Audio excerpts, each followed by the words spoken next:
Hello everybody, Skin Deep Beauty Vlogger here. I hope you're all really well. Today I've got a Project 10 pan video for you. Now, as you may know, I do my Project 10 pans a little bit differently. Rather than setting the products at the start that I want to finish up, I just collect 10 empties as I go along, not necessarily each month, but just as I get to 10, and then I make a video. I've done quite a few of these videos now, and so I thought that in the interest of mixing things up and keeping it interesting, going forward after this video, I'm planning on doing my empties videos into categories. So for example, I'll do 10 skincare empties one time, or another video will be 10 body care empties. That is, unless any of you absolutely hate that idea and would prefer me not to. So do comment in the bar below with your thoughts on that. I just thought I'd change things up a little bit, but if you all hate it, then I will stick to this format. Anyway, without further ado, I'm going to get started. These are in no particular order, just as I reach for them. The first empty is by Girla, and it's a makeup primer.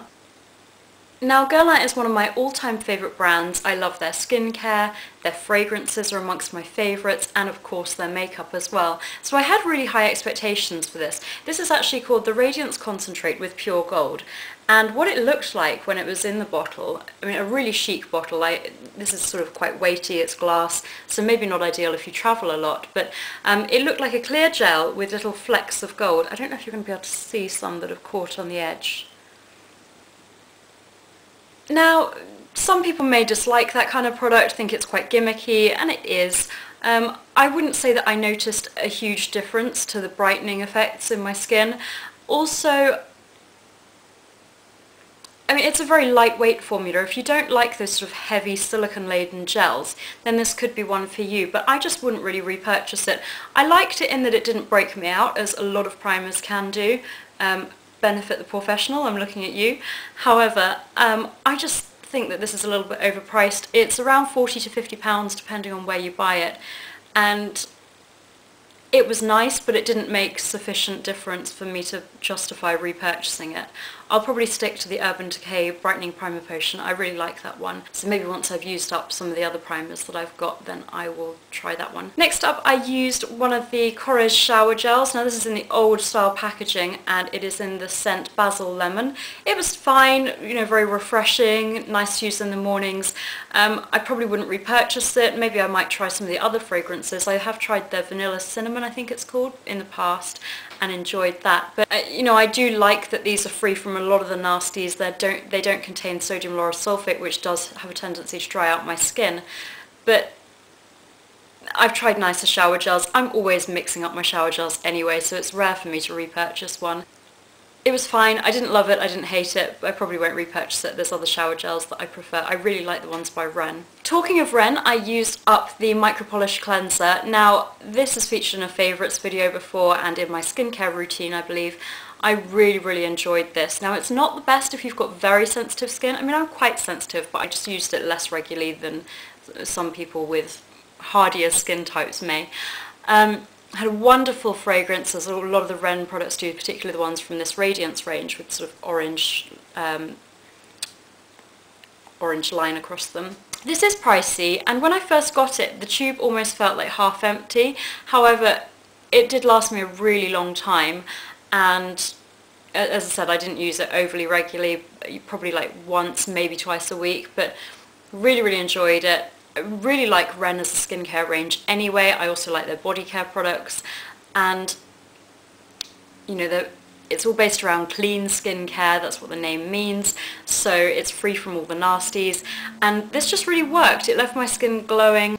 It combines a physical and a chemical exfoliant in the form of fruit acids, so really thorough exfoliation. As I said, not the most gentle. I probably will repurchase this in due course. There's some other exfoliators that I want to try beforehand, so you know, us girls, we like to chop and change, try out new products all the time, so I will probably be trying something before I pick another one of these up, but I really liked it. If you'd like to know more details, then there is a full review of this on my blog, which I will link in the bar below, and some of the other products that I'm going to mention I've got full reviews of as well, so do check out the links to each individual review in the bar below.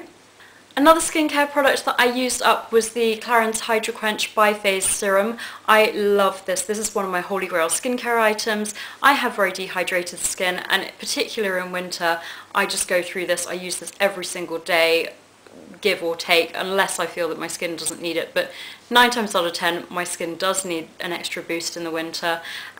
Sometimes I use this in the summer as well if my skin's a little bit sun parched. Generally, I'm very strict about SPF though, so that tends to be less of a problem. But you know, maybe if I've been in an air conditioning environment, then it may still be dehydrated. This is a biphase, as the name suggests, so you've got 2 layers and you shake it before applying to your face. It absorbs really easily. It does contain mineral oil, but I think it's a pretty high grade mineral oil, and whilst I prefer to avoid mineral oil most of the time, I feel that the benefits that, you know, my skin really does get on well with this product make it worth me putting up with the downside of it containing mineral oil. So the only thing that may put people off this is that it is pricey, but it's fantastic. If you have dehydrated skin, I would recommend this. Again, I have a full review on my blog, so check out the link in the bar below. But I can guarantee you that I'll repurchase this because this is already my second bottle that I've gone through. Next up is a really grotty looking hair care item. This was the Tommy Gunn's, what was this called? Jasmine.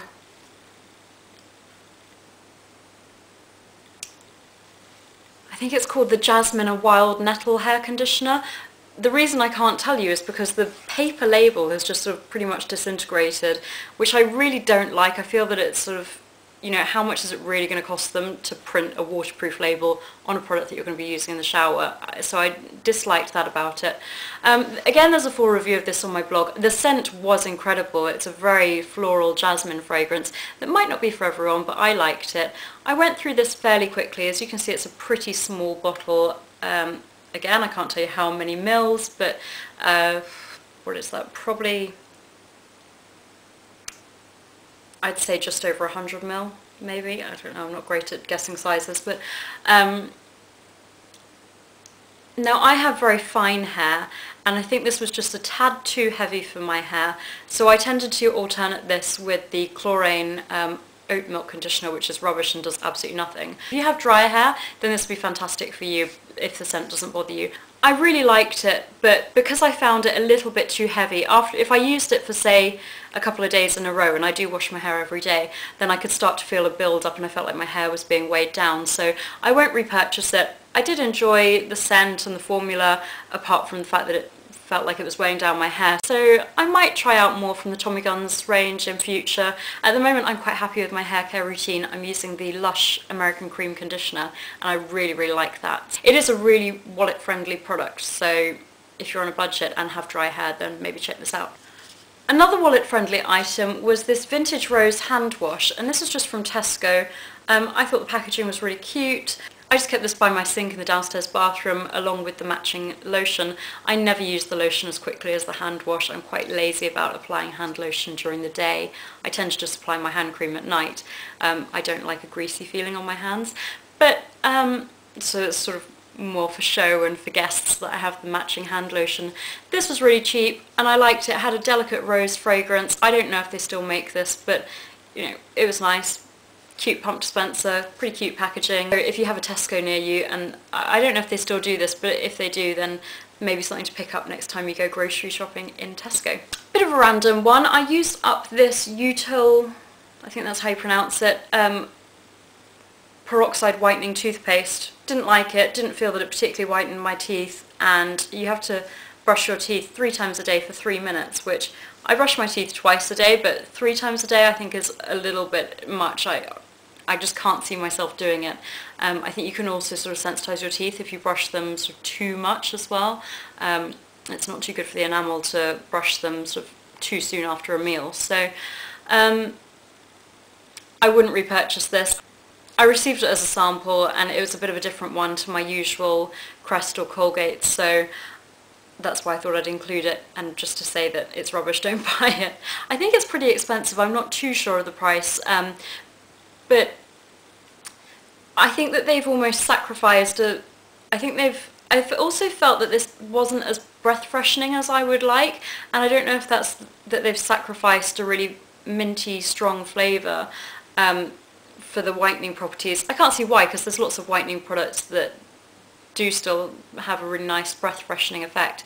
But this, I really didn't like it. I used it up just for the sake of using it, like, but yeah, I wouldn't repurchase it. Another product that I used up was the Sweet Dreams Pillow Spray with Lavender and Neroli. I believe that V have gone into administration. I don't know if they've been liquidated now or what, so I don't know if this is still available. Regardless, I wouldn't repurchase it. I really like the Rituals pillow spray that I've mentioned in favourites before. So if I was going to repurchase a pillow spray, then I'd probably repurchase that one. At the moment, I've replaced this with one by Marks and Spencer's. That's quite nice. I just didn't like this. I didn't feel that it had an overly strong fragrance apart from of alcohol. And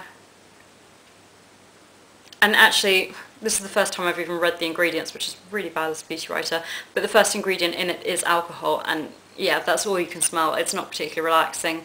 I used it up because, you know, what else am I going to do with a pillow spray? I don't know if it really helped to relax me. I wouldn't say that I particularly enjoyed it. I certainly didn't think it was a very indulgent fragrance, being that it smelled of pure alcohol. So, no, I won't be repurchasing this one. Next up is another product that I've reviewed in full on my blog, so do check out the link below. This is the Way White Lotus Hydrating Face Treatment Pad. This was the first sheet mask that I ever tried, and I got this with my glossy box. I really liked this. It was infused with hyaluronic acid, so great for my dehydrated skin. It was an interesting experience using a sheet mask. It was a lot more fiddly and delicate than I anticipated, and I also felt that although the sheet mask itself was completely saturated with product, there was still a lot of the sort of serum type liquid left in the packet. So I did fold this over, put a little clip on it, and use this for at least a week. I used the residue as my face serum, and that worked really well. So this is a pricey product. I really liked it. I don't know if I would necessarily repurchase it in sheet mask format again. Whilst I enjoyed it, I would probably prefer to spend the money, because it's an expensive product. I'd rather spend it on, say, a serum or a face cream from the range. I'm really glad that I tried it, and I would recommend it if you have dehydrated skin. The last product that I used up was a cleansing water or micellar lotion. Never know how to pronounce that. I don't think anyone seems to know. This was the Aven one. So it's a great drugstore brand, really widely available and affordable. You can get bioderma in the UK now, but before it was quite difficult to get hold of, and so I really wanted to like this being widely available and being affordable at the drugstore. It was okay. I just didn't love it. I just found it a bit meh. Fine. Didn't love it, didn't hate it. It's for sensitive skin, and whilst it didn't irritate my sensitive skin, I just tried other cleansing waters that I preferred. There was nothing wrong with this per se, but yeah, I wouldn't repurchase it. I really like the Quarterly one. If you can't get hold of bioderma, then I would recommend that. Having said that, there were a couple of things I liked about this, and I've written a full review on my blog again, so do check that out. I did find this effective. It did work fairly well. I like that it has a date on the bottom, so you know when it's going out of date. You know, the packaging's pretty chic. I certainly wouldn't feel embarrassed to put that in my bathroom. I kind of wanted to like this as well because British beauty blogger, who I do really respect her opinions, she really raves about this. She loves it. So if you tend to like the same products as she does, then maybe it might be for you, but I think there's nicer cleansing waters out there. Anyway, I hope that you found this useful. Let me know also what you think about the suggested new format, doing the different categories for different videos. And if you've enjoyed this, then please do subscribe if you're not already. I will see you all again soon, so thank you so much for taking the time to watch. Enjoy the rest of your day. Bye!